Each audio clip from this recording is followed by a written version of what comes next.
Hawaii fish can compete with the world. It's a wild catch. It's a Jack in the Box.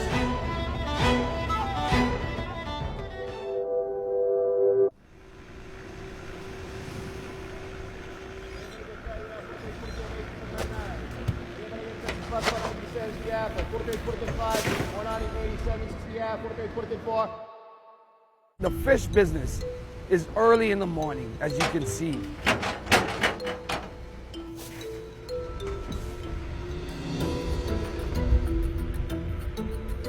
United Fish Agency has been in business since the 1950s. We are located at Pier 38 in Honolulu Harbor in the island of Oahu in Hawaii. These vessels, they have the capacity to carry 20 to 30,000 pounds each. It's not saying that they're going to catch that much when they go out. Fishing is fishing. And for an overall day, we can do anywhere from 50 to 100,000 pounds, and we'll adjust to that, and the market will adjust to that. The target of the fishery is the big-eye tuna, and we catch a variety of other tunas as well: yellowfin, albacore, skipjack. I've seen 300-pound big-eye tuna come in. I've seen 1,000-pound blue marlin. I've seen 500 to 600-pound swordfish. The market has really picked up on pretty much all of these species.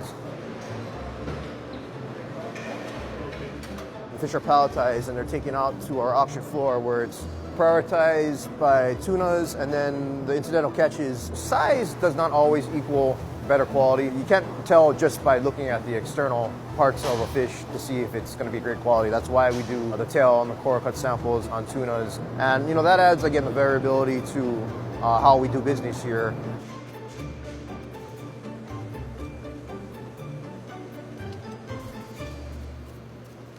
We're on the first boat of the day, and these are the marker tunas. The tuna's over 100 pounds. So what I'm looking at right now is a 111-pound big-eye tuna, and I'm looking at a really nice quality fish right here. There's not that much fat, but the color content, the texture, it's very firm. It's something that a lot of buyers look for. You're looking at local sushi bars, the sashimi market, the raw fish market. But this would be close to the top of the grade chain for most buyers. The main defects that could occur on any fish really is shark depredation or false killer whale depredation. These fish again are hooked on a line and can be on that line for any number of hours. And within that time, smaller sharks known as cookie cutter sharks, they'll take a circular cut out of any species on the floor, and it'll leave that disfiguration on a fish. A mako shark can come up and just take half of it off. The way that we actually work the auction, it's up to the discretion of the auctioneer. We have to feel out where the market is, where it's been maybe over the course of a week.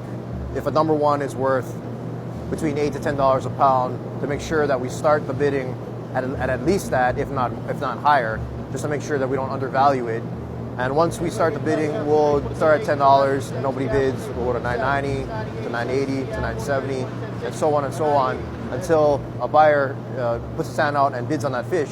And at that point, it could be over for that product, or another buyer could come back on top of them and start putting the price back up, so then we'll increase back up 10-cent increments. So we were looking at a 111-pound big eye earlier, which was a very good grade. I could really think of 5 or 6 buyers that might want to purchase that fish, and I won't know until the moment of purchase, so because they know what they're willing to pay. We just have to figure out what that is.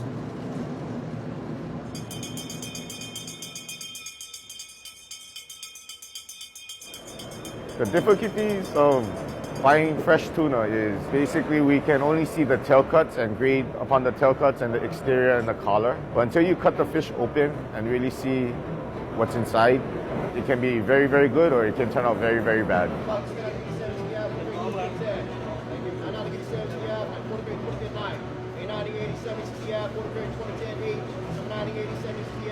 Everybody has their own difference in grading tunas.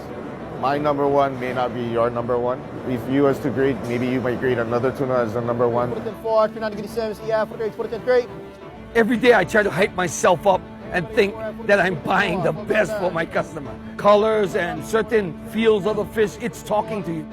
All this in a split second before the bid really starts on it. I've been a tuna buyer for 12 years, but I originated into the tuna business by fishing. I do 98% export. It's going to be another day or a day and a half before it gets there. So my fish has to be even at a higher level. American people usually like what the Japanese call akami, which means color. Abura, which is the fat. They're looking for, sushi bars are looking for fat. Each fish has a place, has a home for it. You just have to know what the customer is looking for. Everybody get 390, 70, 43, 20, 10, 3, 290, 80, 70, 60, 43, 20, 10, 2, 190, 80, 70, 60, 40. Tuna alone, like yesterday, I bought, I think, 6,000 pounds. Today, I don't know how much I'm gonna buy yet. It fluctuates day to day. It's worse than the stock market. It can go all the way up and go all the way down.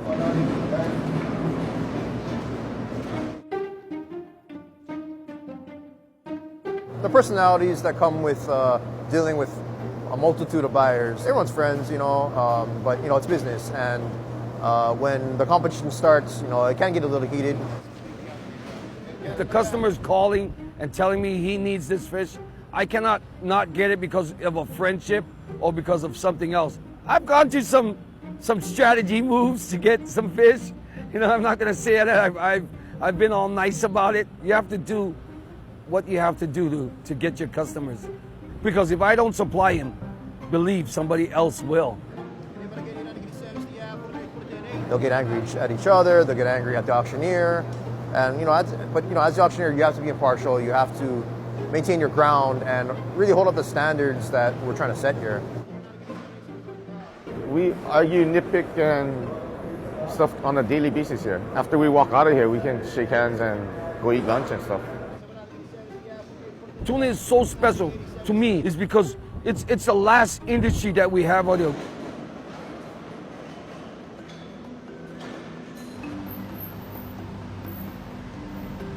We specialize in items that are a little bit hard to source. You name it, we can bring it in. So whatever comes in today will be out today. Two primary problems that we find in tuna especially, right, are burn and sashi. Burn occurs when the fish is struggling on a line, right? It's almost akin to making a ceviche, where the acid cooks the raw fish a little bit, right at the crown of the loins. And so that radically devalues the fish because, simply put, it tastes like sashi is actually a parasite. As the sashi, the individual parasite dies, every single piece of the meat that surrounds that parasite that it touched also dies. And so that ruins the quality of the meat, of course. It doesn't taste good.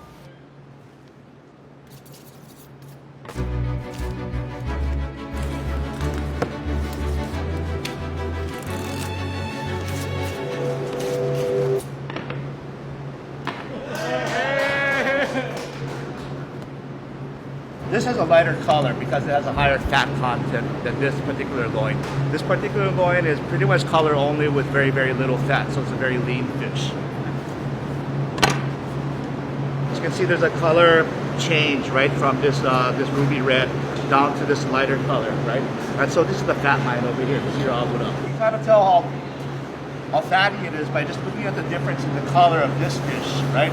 The belly section over here is a little bit wider than the other one.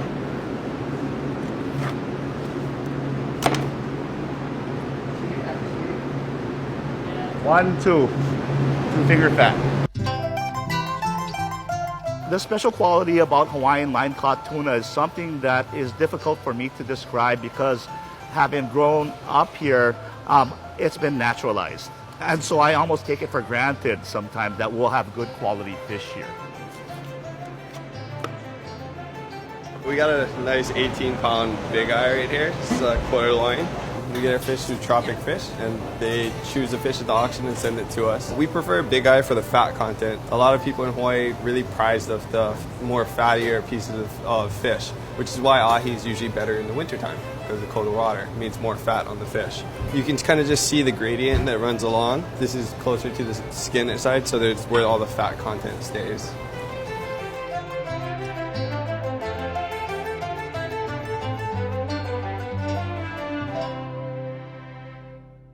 We're a year-round tuna fishery. Raw tuna is kind of a staple in the Hawaii culture.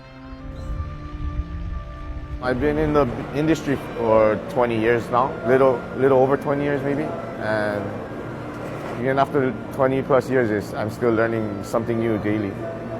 On a daily basis, 6 days a week, 5:30 every morning. It's a daily grind. It's a small community.